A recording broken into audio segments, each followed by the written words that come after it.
Hey, this is Chris Jericho, and you're listening to the Shout It Out Loudcast. They're going to give you a reason to live, make you feel like you're the king of the mountain, and when it's all said and done, they're going to dance all over your face. Oh, yeah! We got some good-looking girls! Oh, yeah!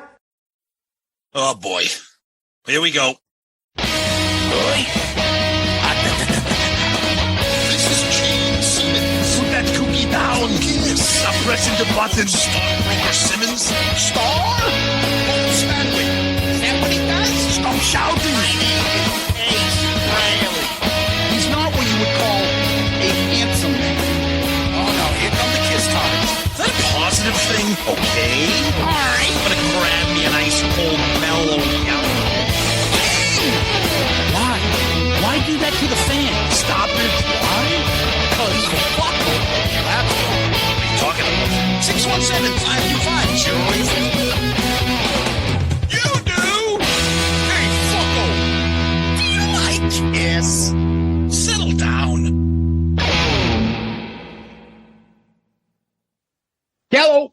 Hey, what's up there, KISS Army? Tom and Zeus, another episode of Shout It Out Loudcast. Episode 249, Mailbag 5, better known as Ball Bag 5. Wow. Our fifth. Mailbag 5. Holy shit, imagine that. Ooh, people love the mailbag episodes, and so do we. So we love these. These are always a good time for us to just riff on topics. Yes. Yes. Yes. Okay. Yes. Hello. So, Tom, last week we had the great Mitch Weissman on. Another fantastic fucking interview. Love having people like that come on and just share these awesome stories. And it's always better than we expected. Mitch has written some songs with KISS. And I think that's what last week's poll was, right? That's right. Yep. So we talked to Mitch about a bunch of songs that he worked on with Gene and with KISS. We chose the poll to be the KISS songs, and the options were Get All You Can Take, While the City Sleeps, Murder, and High Heels, and Thief in the Night. This was a little bit surprised. I figured it would be neck and neck, but I was a little bit surprised. We got a ton of votes on this, which is always nice to see. Get All You Can Take with 45%, and Thief of the Night in second at 37%. Now, in my opinion, there's no contest between the two. Thief of the Night destroys Get All You Can Take for me. Yeah, Tom, I also put the poll on our Instagram, and thank you all that go on that. Those are, I usually put up the Instagram post, and I'll think of something kind of silly if I can from the poll. Yep. Anytime I put a post up, and I think the opposite happened. You're right. I think Thief in the Night won. Yeah. But I think somebody also wrote, this is a collection of some of the worst songs. Oh, we'll get to that in a minute. Yeah, we'll get to that. So While the City Sleeps, I was surprised. While the City Sleeps actually came in last. Murder and High Heels got 10%, which is 10% more than I thought it would get. I personally don't mind either one of those songs. I know they're like the deepest of deep cuts on Animalize. Neither one of them bother me. The old adage still applies, Tom. They may suck, but they KISS suck. So they're probably better than 99% of the other music out there. That's right. So this might be what you were talking about, or unless you saw it elsewhere on Instagram. So Stuart H on Twitter goes, let's be honest. The interview was better than the songs. He seemed like a nice fella, but this list is rough. It's not. I mean, granted, these aren't like classic Love Gun era hit songs, but I like that they're deep cuts. We talk about the hits all the time. I find that hilarious. I do too. Because, no offense to Mitch. I like how he had to do he's a nice guy. These songs are terrible, but fucking brutal. Lee Brute, an awesome episode, guys. Another top interview. It's like History 101 each week. Oh, that's very cool. Chris Colby, Get All You Can Take is a hugely underrated Paul Stanley song. The rest are sort of meh. I like Thief in the Night a little bit, but can take or leave the rest. And let's see what people thought of the episode itself, because Mitch was just amazing. He was so fun to talk to. We just let him go. Yeah. Egghog, great interview. He's like the Forrest Gump of 80s KISS, there for the interesting moments. No, he meant that as a compliment. He was there for all the moments. To say, yeah. Is he saying there's something wrong with it? No. He just meant how, like, Forrest Gump was there for all the big historical moments. I like Kiss music. I like Kiss music. I like Crazy Nights. You sound like who's Cleveland? You sounded like from Family Guy just said. He says, I like how a big Kiss-tard conspiracy is that Vinny was spliced into the Lick It Up cover. Turns out it was actually Paul. Wow. Domino's Stepdad. Awesome episode. When you have been a diehard fan for over 45 years, you normally don't hear things you've never heard before. But this episode, I did. Loved it. Thanks, guys. All right. That's what we got on Twitter. Yep. All right, Tom. Over on the Book of Face.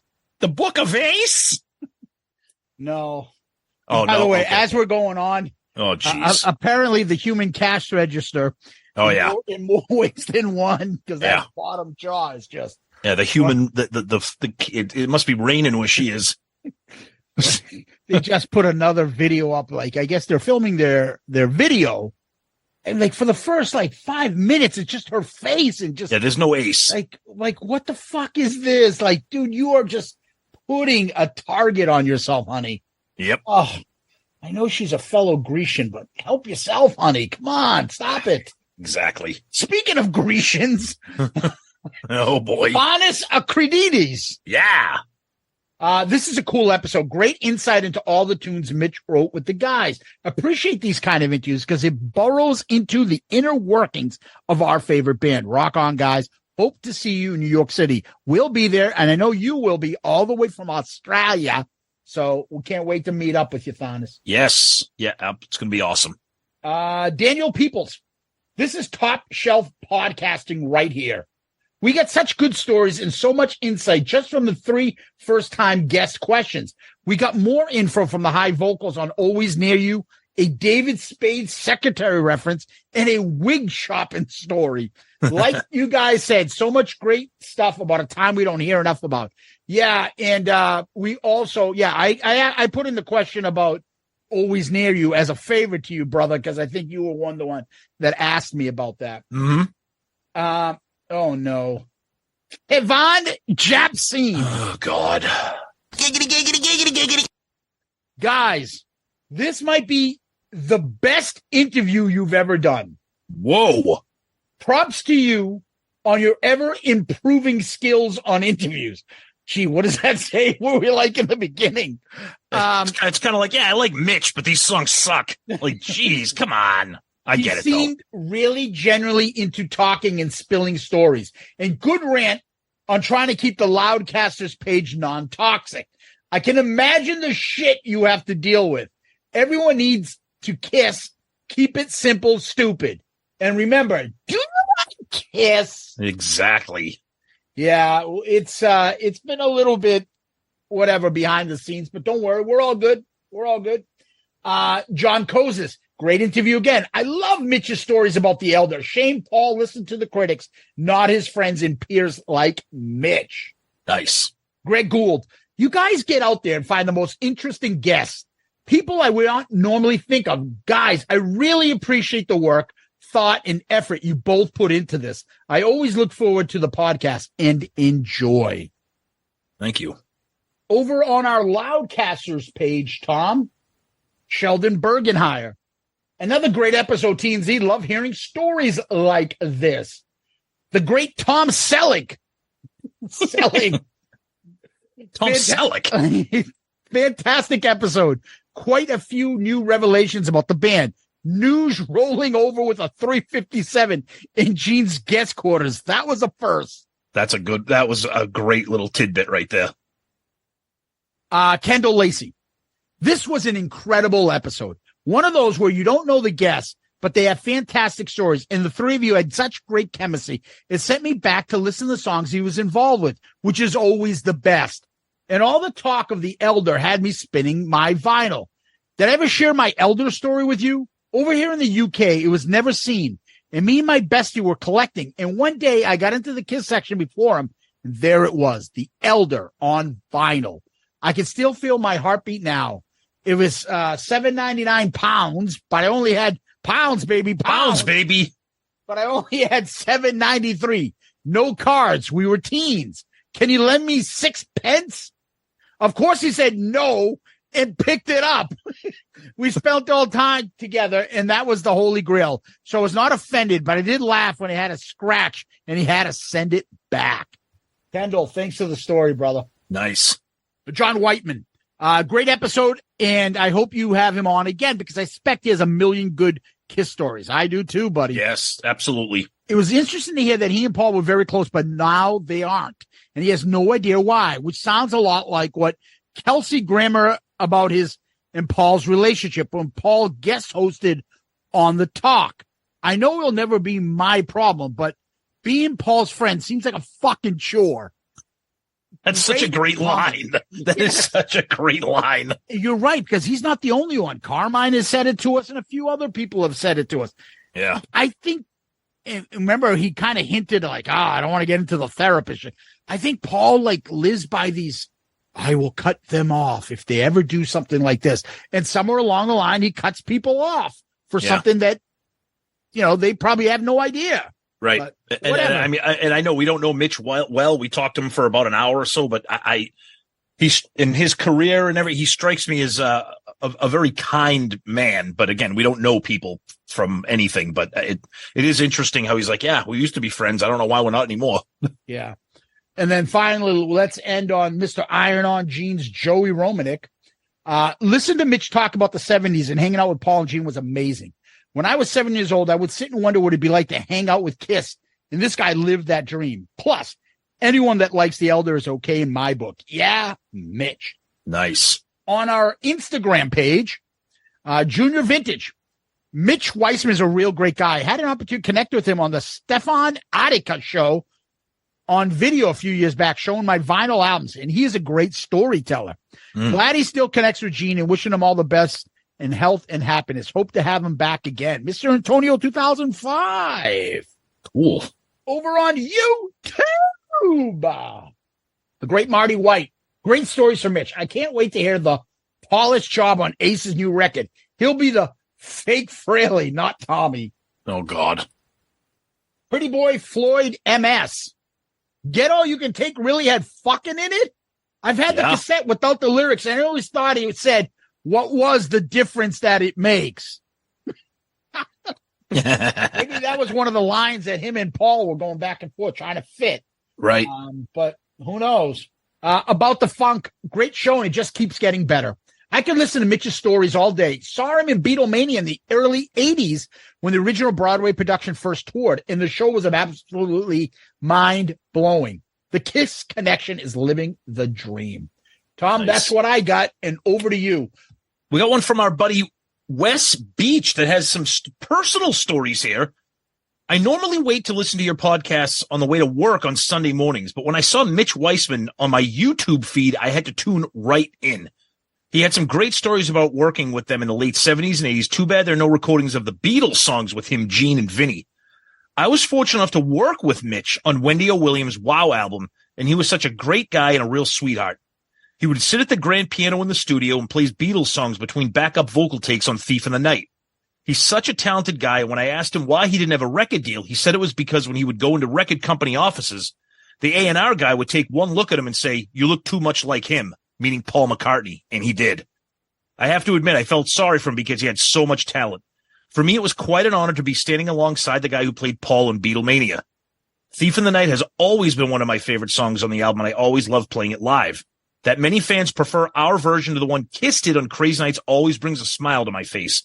And I think I enjoy your rants almost as much as your feedback. Keep venting, and maybe people will get the idea. Maybe. I don't know. We'll see.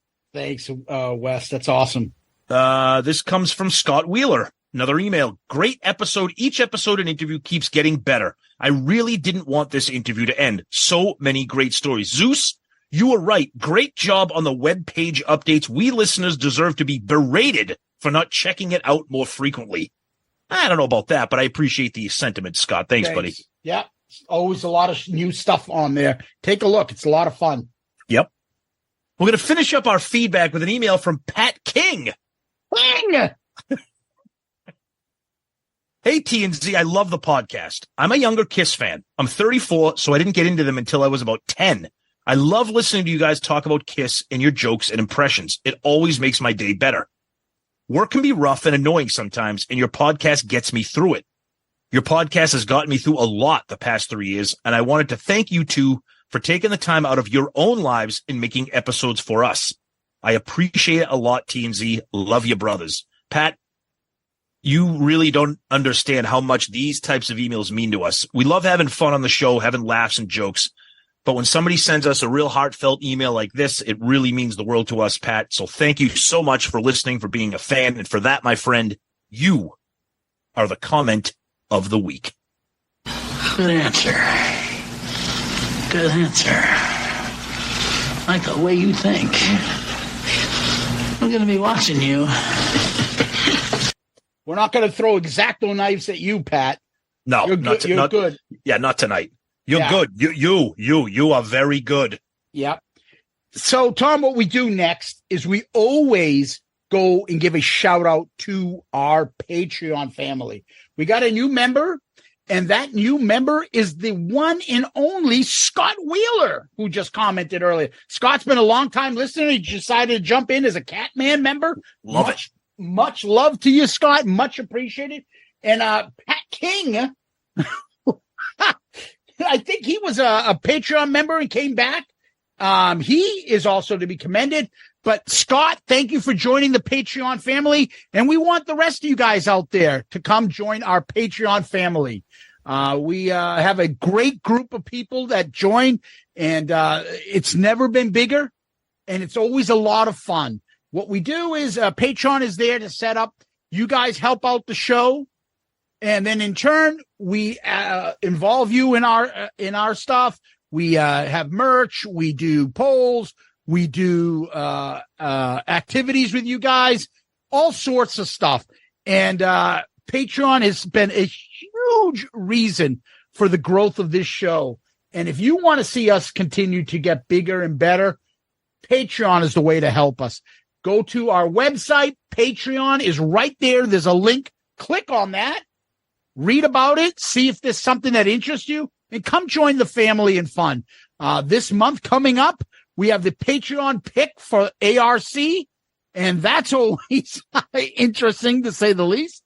But it's usually my pick. So yeah. So Patreon people, please understand how much we appreciate you.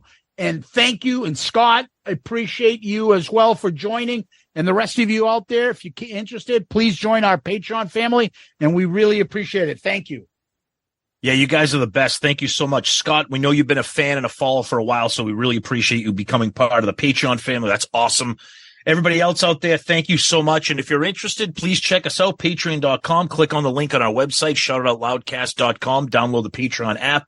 Lots of good stuff coming on. As Zeus mentioned, November is the ARC Patreon pick. We rotate, and November is the month for you guys. And on Thursdays, we do sneak peeks at what the episode's going to be. We let you guys participate in our Flashback Friday polls and all bunch of other stuff that goes on the Patreon website, the Patreon app. A nice little community we have there, and we're so grateful for you guys. So thank you for that. Tom, what we do next is we hop on over to Kiss World. I saw that Paul Stanley put out a list of guitar heroes of his. Yep. That was interesting. Nice little list.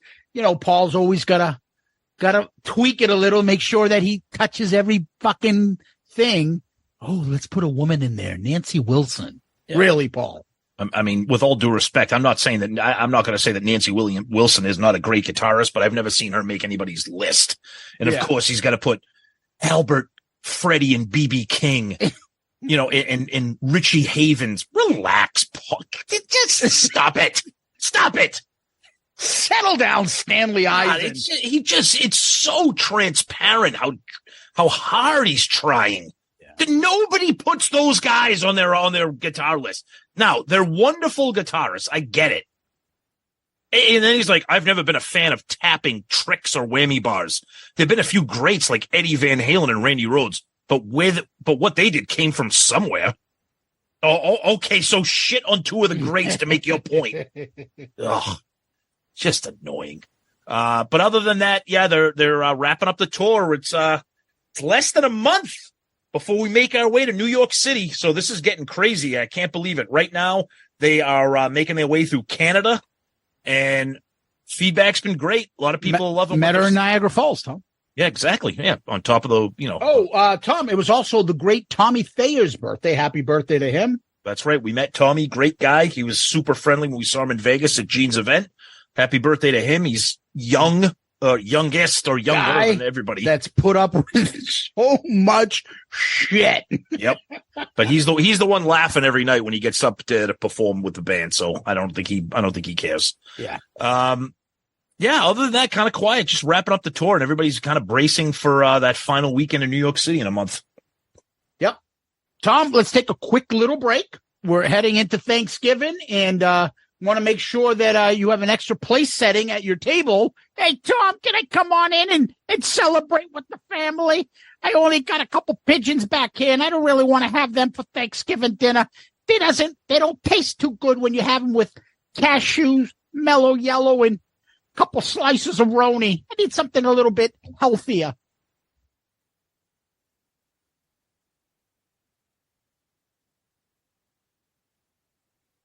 Well, we're back, and we had a little issue there because Ace is trying to show us how he bastes a turkey.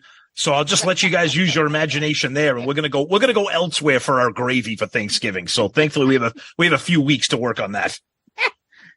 I came up with the riff for Ghengis Khan when I Thanksgiving in 1989. Oh God, Tom, it's mailbag time. Time to answer some questions, have a little fun. What do you got for us?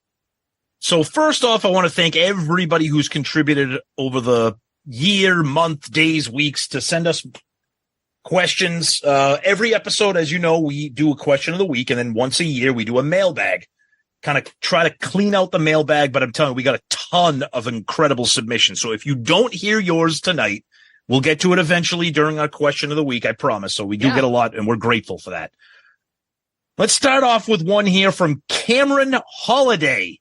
He says, if the infamous covers of Kissin' Time, God Gave Rock and Roll, Then She Kissed Me, and Any Way You Want It were not on studio records, but instead were part of a covers tribute album, would these be held in a different regard? Does the disdain for them stem because they were released on actual Kiss albums? Could he name them again? Kissin' Time, God Gave Rock and Roll to You, Then She Kissed Me, Any Way You Want It. He's missing Is That You? And he's missing King of the Nighttime World. Well, right. I think what he's referring to is like, the reason why I'm saying that is because that covers album would suck if you're like, that's the point. These are the songs you picked to do a cover album. Right. Now, if you had a King of the Nighttime World, Is That You? Maybe it would disguise some of that. And if these were mixed in with other covers, yeah. Yeah. Good God, that would be a fucking terrible album. Would it make a difference? Love Gun would probably be almost considered a perfect album for some people, not for me, but I know you would think so if that was out, right? If that was out of there. Yeah, I agree. Yeah. Then She Kissed Me ruins Love Gun.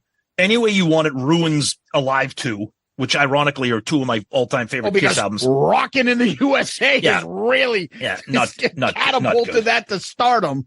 Yeah, not good. Kissin' Time is silly, but there's a story behind that. I why love that was Kissing Time. Yeah, I love the three different vocals and Peter's part in that. Oh, yeah. God Gave Rock and Roll to You doesn't bother me. I don't seek it out. It doesn't bother me. I know it was part of the Bill and Ted soundtrack. So I get what you're saying. If they weren't included on Kiss albums and they were on like an optional covers tribute album, yeah, because when I want to listen to Love Gun on shuffle, I have to be careful of hitting Then She Kissed Me. So yeah, save those for something else. I get it. It's a great question, Cameron. I appreciate that very much.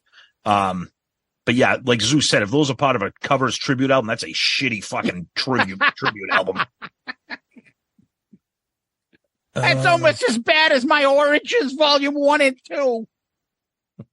God. But about 10,000 volts, it's going to be amazing.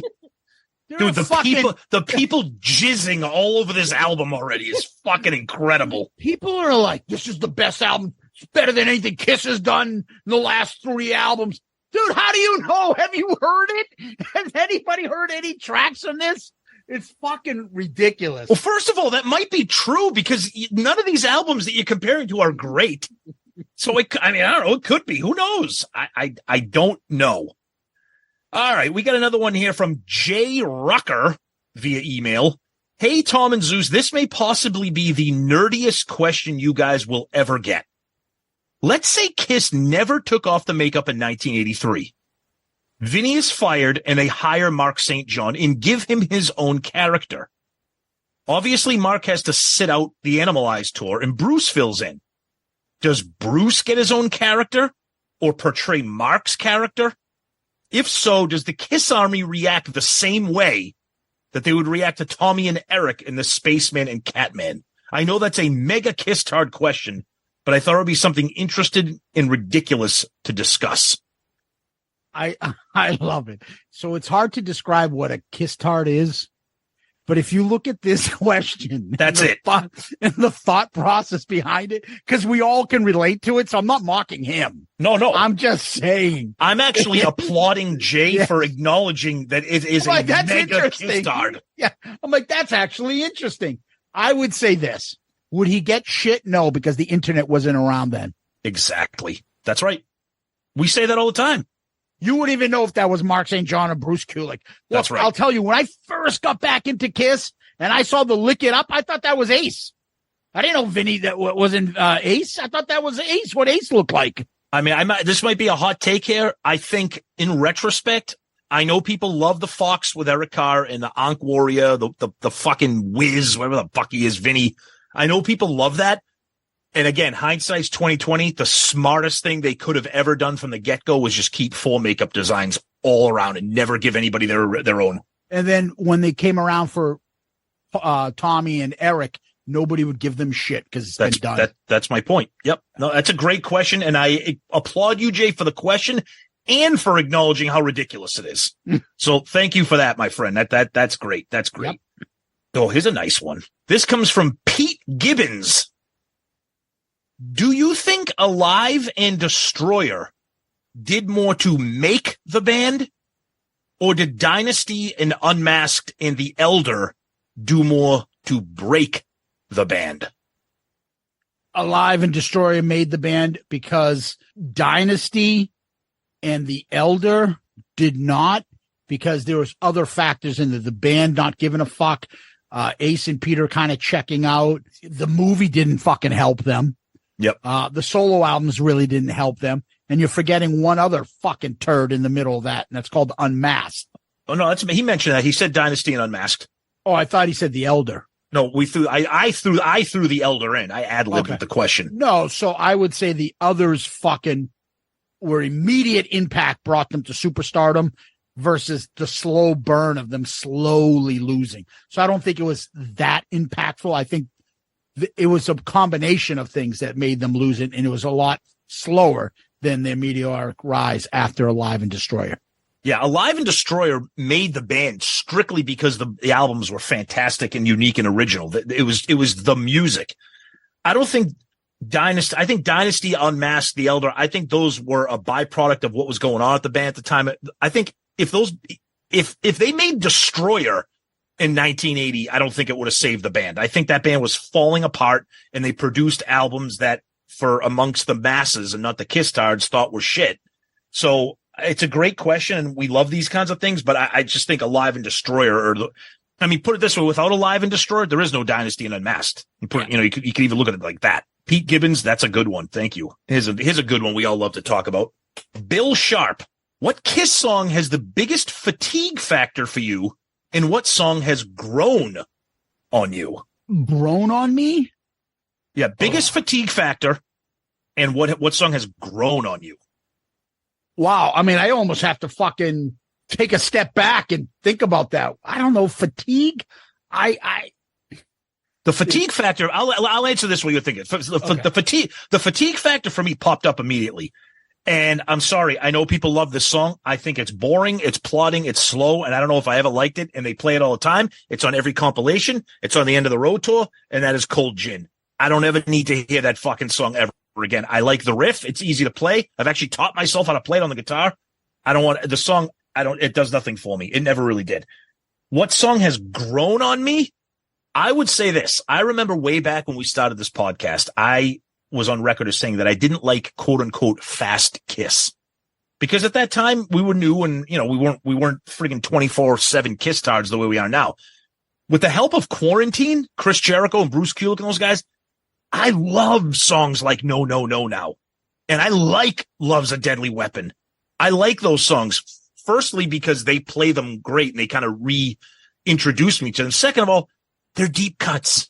If I want to hear them, I can choose to hear them. They're not going to be played live and they're not going to be on a compilation.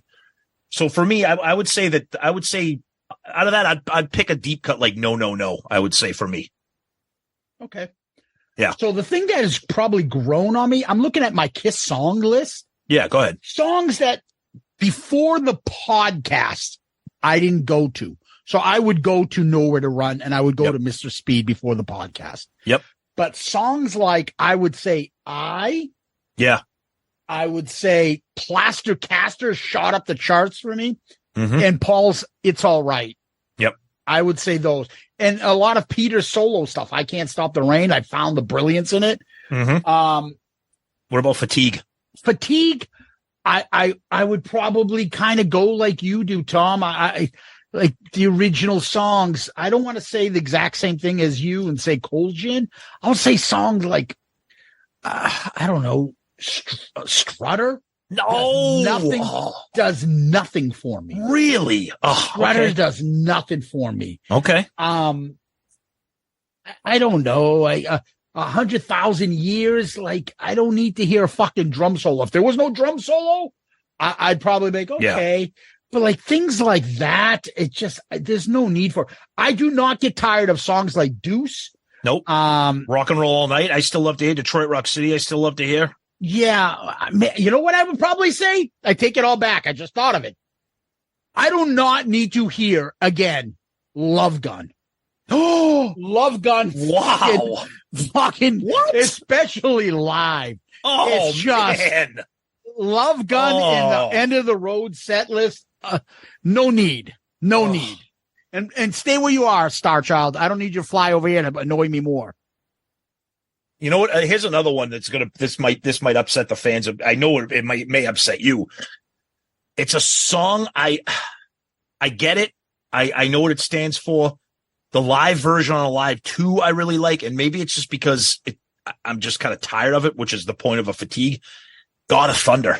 I just can't. I just absolutely love it. I know. I know you. I just. Yeah, when they start. Oh, duh! I love it loud. Go ahead. Well, yes, thank you. You took the words right out of my mouth. I was just going to say. I couldn't believe you didn't pick it. I can't believe. I was just going to say that as we're talking and going back and forth. I'm like, fuck! I Love It Loud is probably the number one Fatigue. Okay, but see, then you go watch them playing that in that Brazil concert in '83. Oh no, I know. And then you see that and you're like, no, I can't get sick of that song. But when I think of Fatigue Factor, I think of when we go see them in concert. Now, again, New York City is going to be different because it's going to be the final shows. We're going to love every bit of it. But if we were just like randomly going to see Kiss, I'm like, oh, fucking, I Love It Loud. Give me a break. But Bill Sharp, great question. We could probably talk about this all night long. That's a good one. But thanks, buddy. Appreciate that. Okay, here's a good one from Patrick Butterworth, not Mrs. Butterworth. Patrick Butterworth. You weren't exactly swelling up with pride on account of you selling flapjacks. You like drinking? Hell, you like drinking. Who don't? What do you think will be different, if anything, between Madison Square Garden shows 1 and 2? So that's part 1 of a 2-part question. Let's answer that one first, and then we'll go to part 2. Paul will talk way more on part 2 than part 1. That's the only thing you think that'll be different. I don't expect much. Do you think that they'll do some kind of like special, unique video tribute, final show, throw in an extra song, something that's important to them, something that's special, shock the people type of shit? Nope. Yeah, what they might do, they might pull up chairs, sit down, and tell some stories. Never. Sit back. Are you insane? There's a because you don't have to sing, and that's free. There's a better chance of them playing Mr. Speed backwards than them sitting down in chairs and taking questions. No, not taking questions, but talking. No, never. I do. I think they could do something like that easily. They don't have, Paul doesn't have to fucking come up with music. I think I think the only possible thing that might be different from shows 1 and 2 is some kind of extended video tribute to the history, like a history tribute video. That's the only thing I could think of. Second part of his question, how long into 2024 does the band and brand wait to start a campaign of any sort?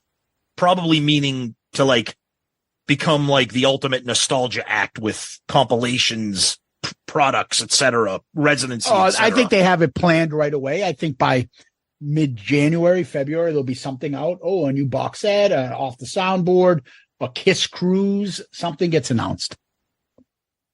Oh, you know what, Patrick? I want to agree with Zeus, but I fear, especially with the reports of KISS and their label, them trying to sell the brand and the things with Universal Music. So right now, we talked about this before. The reason there are no deluxe box sets or off the soundboard is because Universal Music owns the regular catalog, the proper catalog. Till I see it, I don't believe it. Yeah, Paul and Gene own all the demos and all those live things. So I don't. They're not. You're right. They are not going to miss an opportunity to celebrate 50 years of the band. In February of 24, it'll be 50 years since the debut album. Oh, and by the way, interjection here. Any of you people out there that are seeing this fan-made video on YouTube or these fan-made photos on Facebook about this incredible box set, it's all fake. It's all fan-made. It's not happening. But anyways, Patrick, great question. Thanks, buddy. Appreciate that. We love the two-parters. This comes from Facebook Messenger, Dan Gartrell. Hey guys, couple questions for you guys. I just found out that my daughter bought me tickets to the December 1st show at Madison Square Garden. To say I'm excited is an understatement. Hell yeah, you are. Do you think there will be an opening act for these shows? Now, the reason he asked this is because there was that graphic that was out there that showed that Paul's son's band, Amber Wild, performing on most of these final shows. But that graphic didn't have the little indicator asterisk for December 1st and 2nd, implying that they're not opening for them. So what's going on with that? Are we going to launch a conspiracy theory here, Zeus? What do we got? I think somebody's opening. I don't know who it is, but it's probably not Paul's kid. They have somebody else lined up. I do. Okay. Do you think that as this approaches, we'll know, or do you think it'll just be? Yeah, because KISS stars can't keep anything secret. You'll see. Okay. Oh, God, Dan. You know what? Here's why I hate these questions, because now you got me. Now you got my wishful thinking hat on, because I love conspiracy theories. And when I saw that Paul's son wasn't slated to open those shows, I said, God damn it, this could be the opportunity for something special to happen. Maybe they are going to do X, Y, and Z. Yeah, good luck with that. I know. Maybe they are going to do this. Something's going to happen. I know, obviously, Captain Obvious. I don't want to make any predictions because I don't know shit, but I also don't want to get my hopes up high thinking that it's going to be Bruce's band or, Peter sitting on a stool doing something, or Ace. I don't know. And then he kind of piggybacks a little bit what the other question was there. He says, do you think they'll change the set list at all?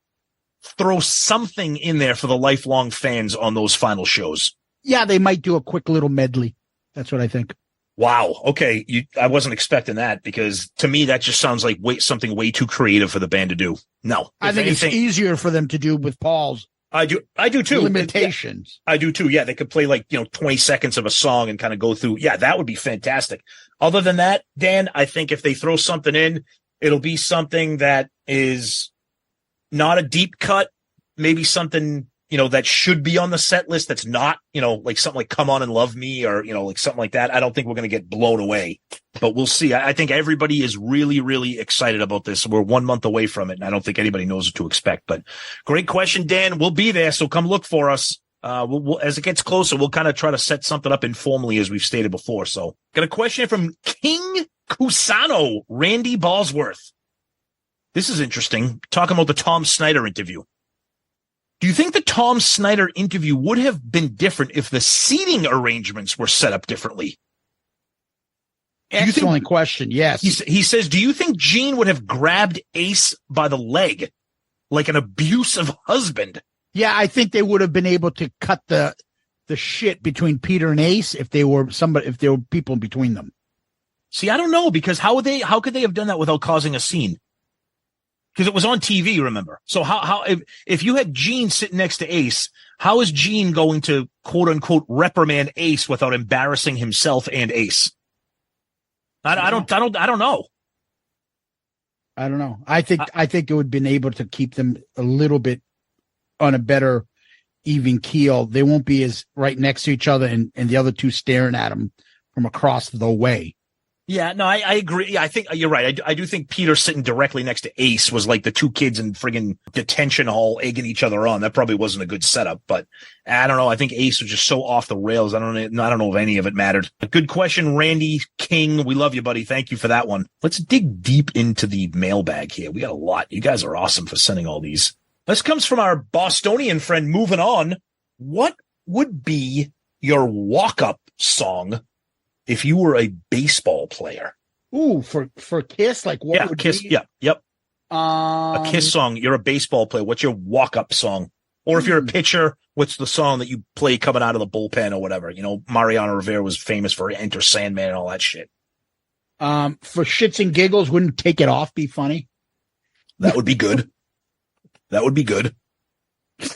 Well, wave your panties in the air, shake your hips and take your hair. I mean, for baseball, I mean, God, I don't know. Baseball's, I can't fucking stand baseball anymore. Honestly, go ahead. I know this is cheesy. No, go ahead. Really believe in me. Okay. All right. I was going to say something pretty big, especially if you're like a slugger, like a big, I would just say something like War Machine. That just kind of, you know, that that's riff. pretty badass. Yeah. That riff, you know, you step up to the plate or even the War Machine. Tom is coming up. Yeah, exactly.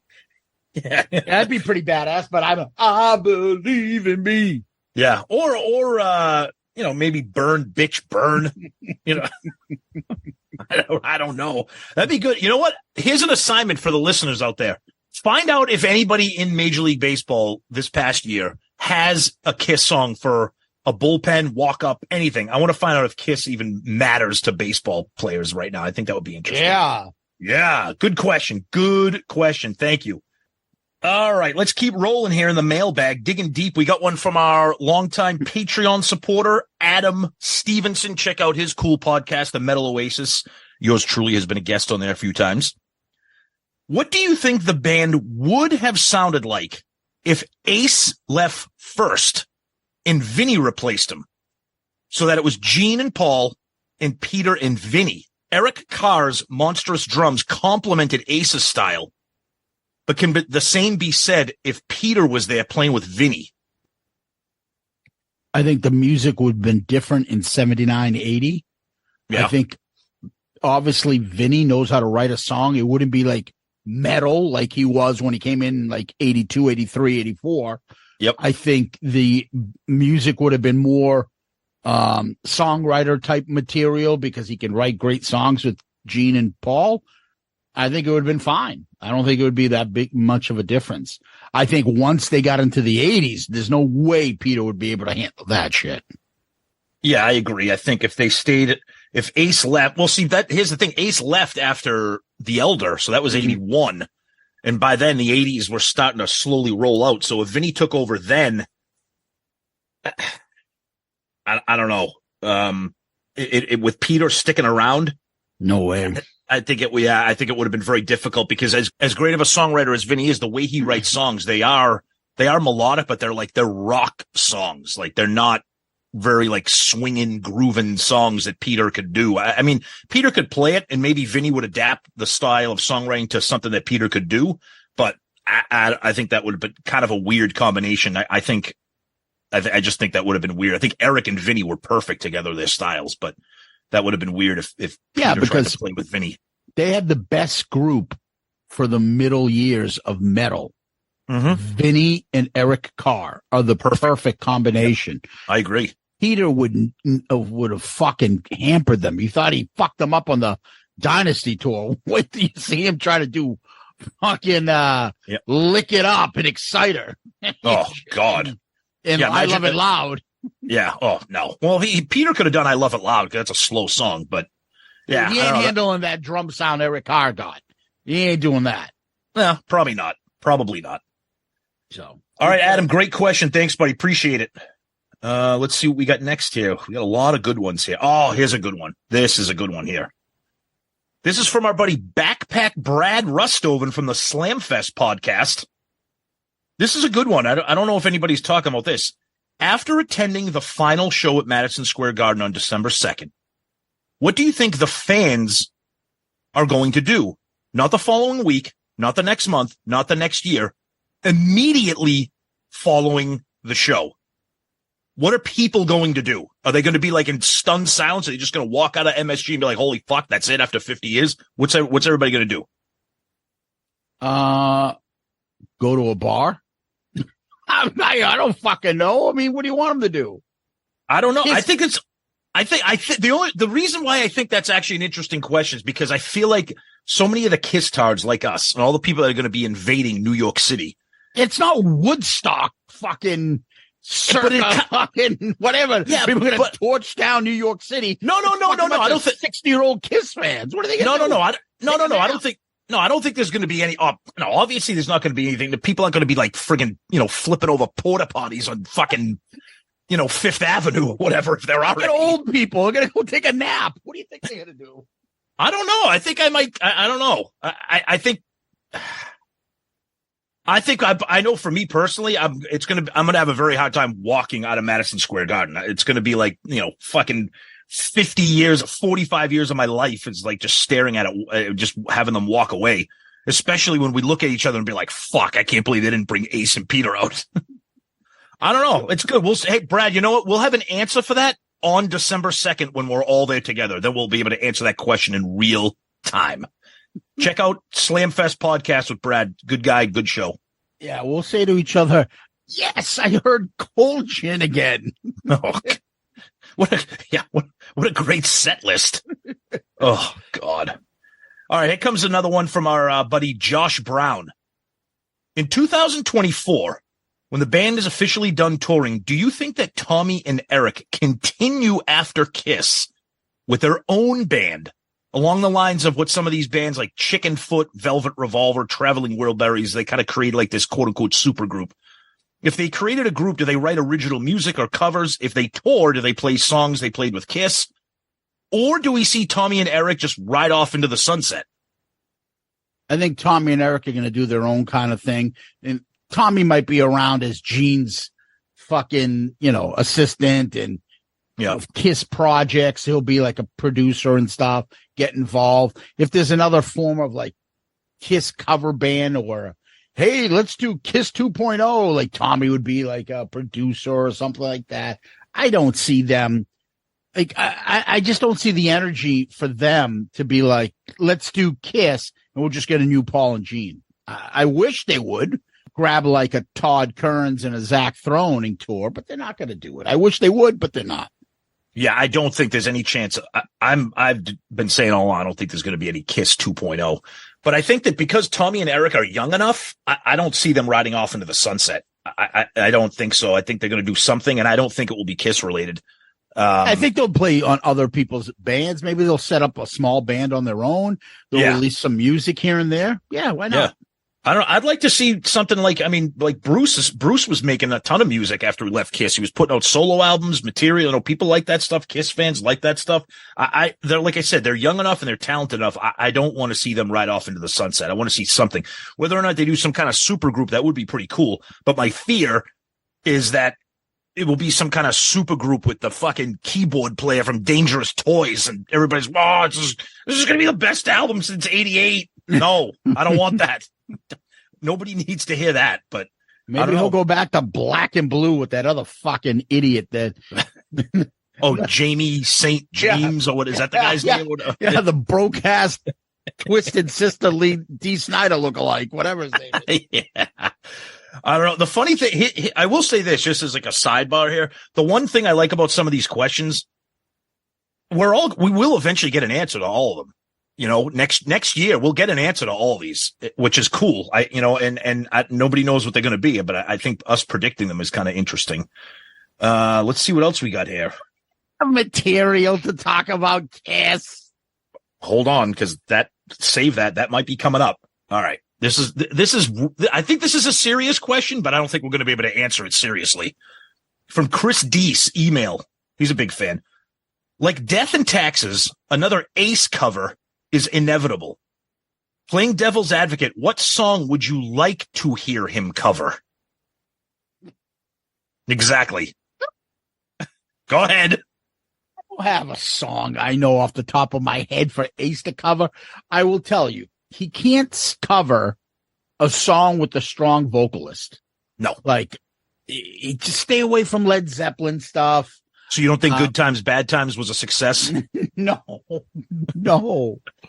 I don't think he should do the Rain song either. Like, no. He needs to stay away from that shit. No. He could probably pull off a Stones song, maybe. Yep. Yep. Start me up. It takes a couple minutes to get me to start me up. Like, brown sugar, how come you taste so good?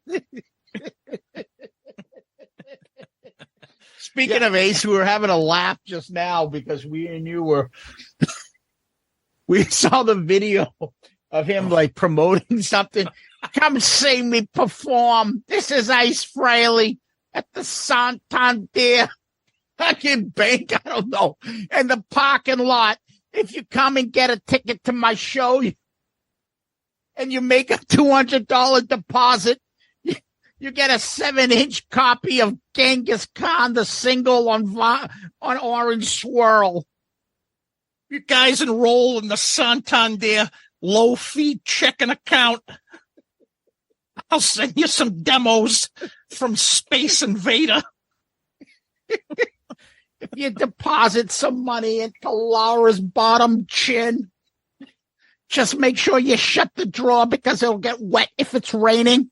But if you do, and you make it at Santander Bank, I'll give you an extra box set of cassettes that Rachel kept around in her garage. Sign up for the Ace Frehley Spaceman Santander Visa card. The only problem is it's only got a $50 credit limit because I got financial problems. Is your credit card debt outrageous?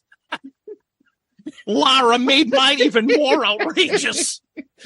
Are you trying to avoid the IRS and need to get paid in cash? Well, me too. Follow Uncle Ace for more financial tips. Go to santander.com/spaceman. Go to your local Santander. Uncle Ace's financial tips. ATM machine on 123 Main Street Boulevard, and you'll get to hear me play an acoustic set of Fractured Mirror 1 through 10. Sign up now and get a box set of all the Fractured Mirror demos. Oh, God. All right. Let's get back on track. Let's try to get back on track. Let's try to finish up a couple more. We'll be all right, done. we got a couple good ones here. Oh, here's a good one. Our buddy Tony the Taxman Barone. Yeah, ABC. Is it about Rush? No, it's not, but it could be. Hey, Tony, I need some tax advice.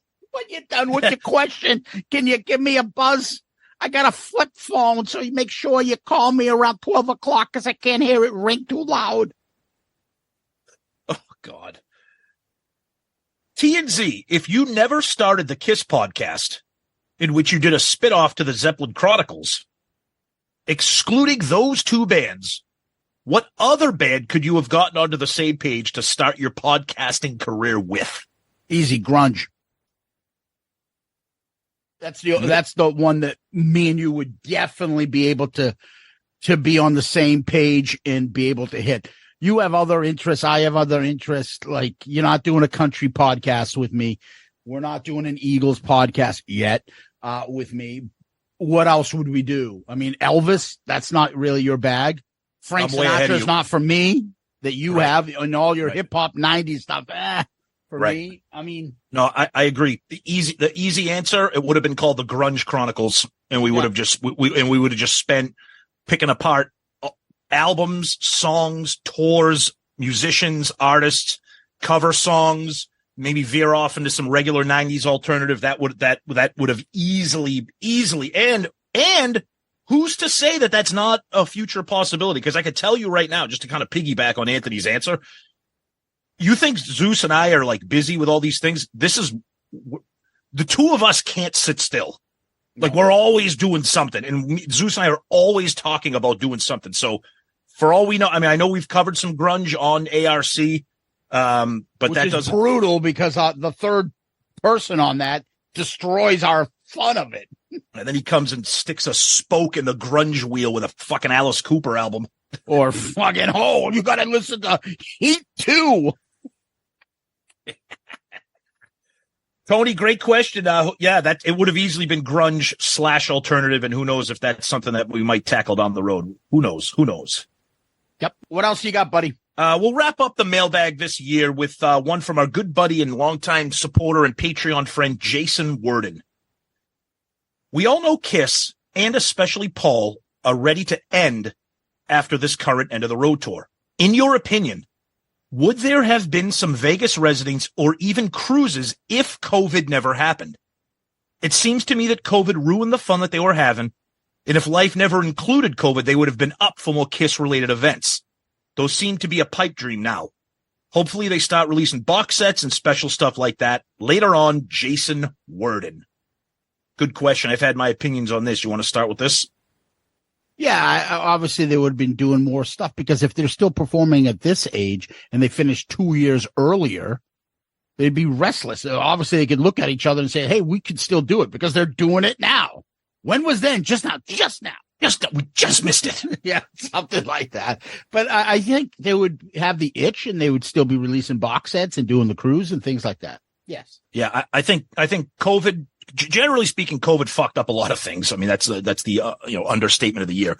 But from a KISS perspective, I think COVID really, really fucked it up for us badly. Jason, you hit it right on the head. If this ended the way it was supposed to in the summer of 21, right now we're in the fall of 23, I think you would have had more KISS cruises. I think you would have had a lot more kind of fun events, maybe some exclusive events.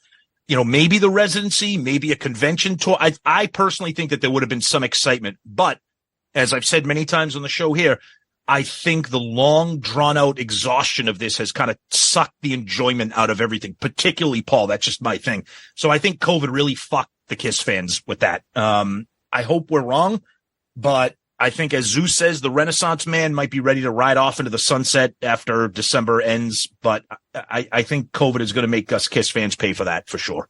One other thing to add on that is, if you remember, COVID also claimed one of Paul's best friend, which now has led into a lawsuit with his family. Exactly. I'm sure that's not making anything fun. Good point. It's just another one of those like fucking dealing with this shit, Good point. Yep. Nope. Good point. All right, everybody. That's the mailbag for 2023. Tons of great submissions. Thank you to everybody. If we didn't get to your question this time, believe me, we have them banked in a folder for our regular episode questions of the week. So we will get to them. So thank you, everybody who submitted. Much appreciated. Yep. And Tom, what we do next is we go to question of the week where we ask each other questions. How about you go first this year? All right. So everybody, generally speaking, agrees, well, not me and you, but most people think that the Ace Frehley 1978 solo album was the most successful, the best, the hardest rockin'. And it really fueled Ace to say, hey, fuck these guys. I can do this on my own. I'm a rock star. Look at me.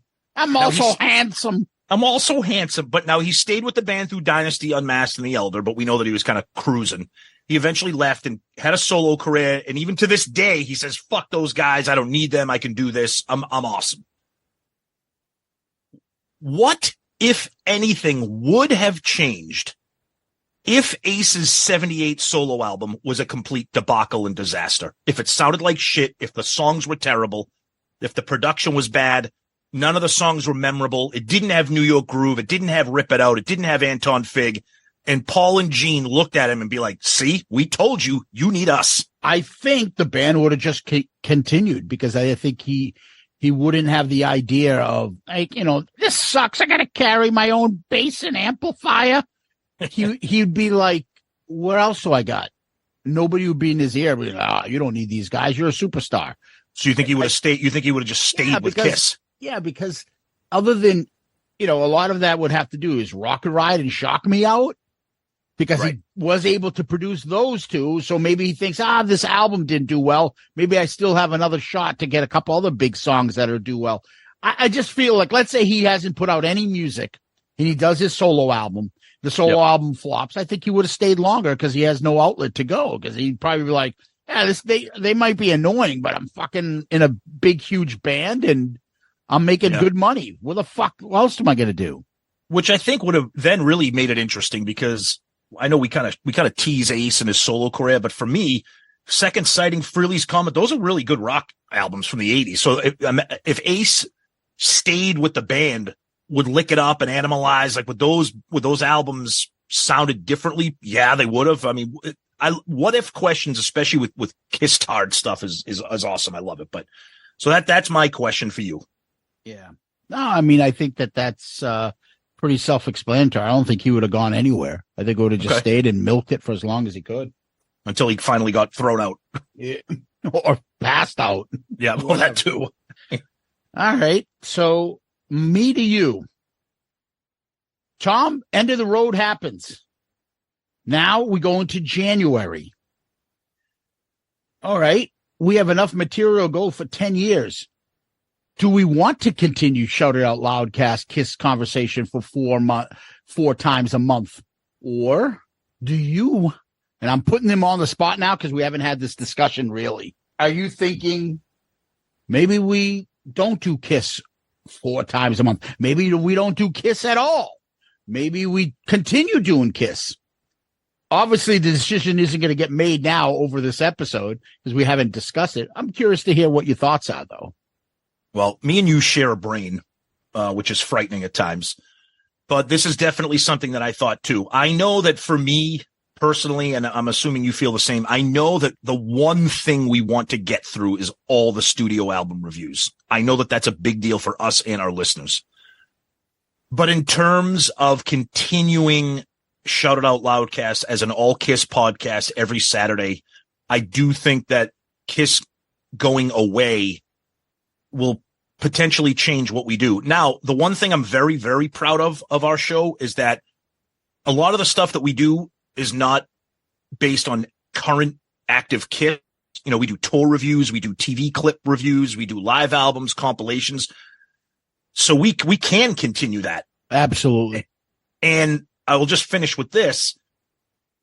There's also the flip side of this, where when KISS goes away, will our show kind of like carry the torch for like KISS to stay active and conversational? Yeah, us along with other people. There'll be a need or a want, of course, to talk KISS because the band's not out there. So correct. Podcasts like us and other shows and and other things like that would probably feel a need. Yeah, I mean, for a lot of people, but maybe a lot of people block that shit out and move on.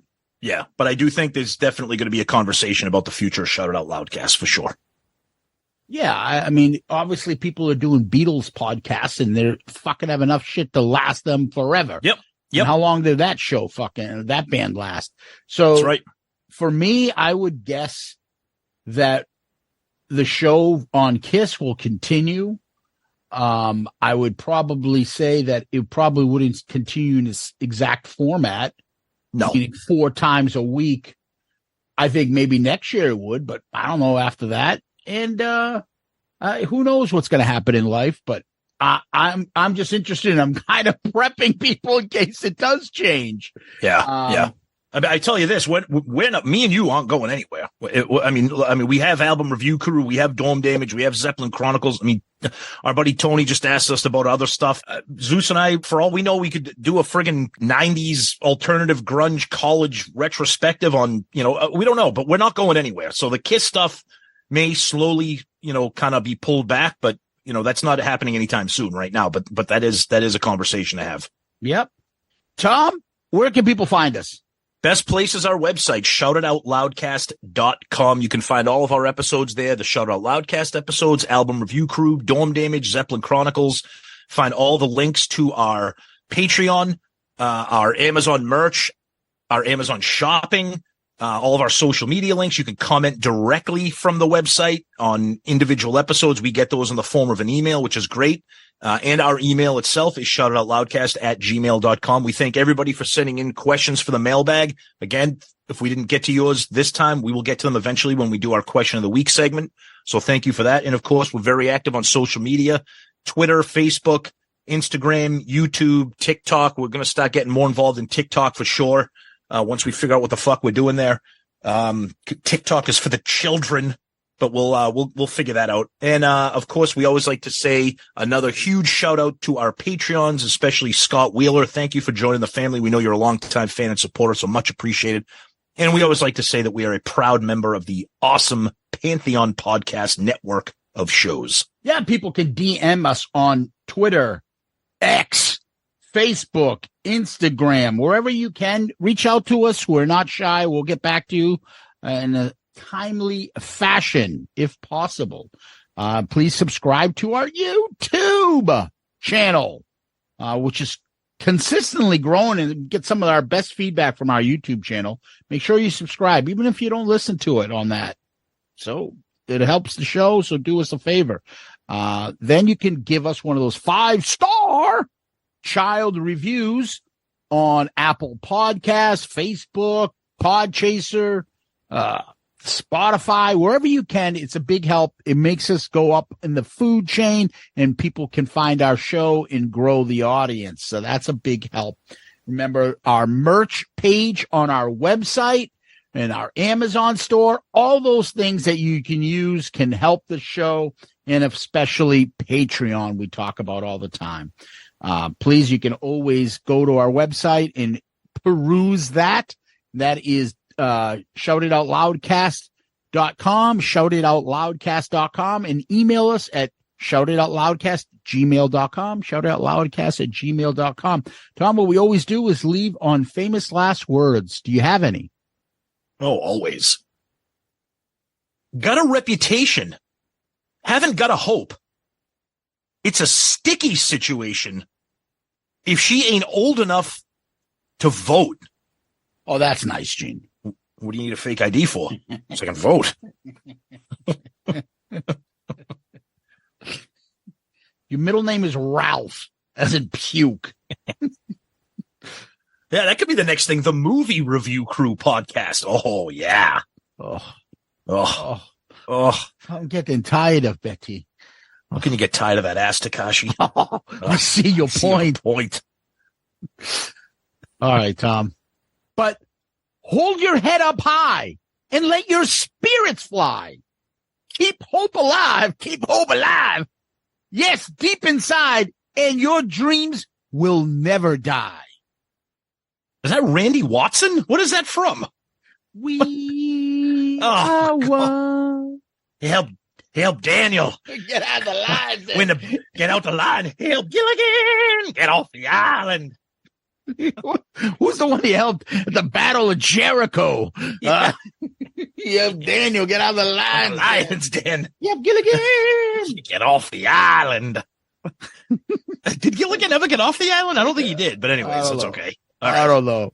But anyways, hey, all you Loudcasters, mailbaggers, KISS Army, Tom, thank you. Guys, you're the best. Thank you so much for everything. We love the mailbag episodes. We love that you contribute to the show and help making it awesome and grow. So thank you. Zeus, as always, my friend, thank you. Peace out, Girl Scout. Cut the music. What I want now is for all you fat, out-of-shape, worldwide KISS cards to keep the noise down while I show your ladies what a real sexy man looks like. Hit the music. Listen, all you people out there sitting on rented furniture, settle down.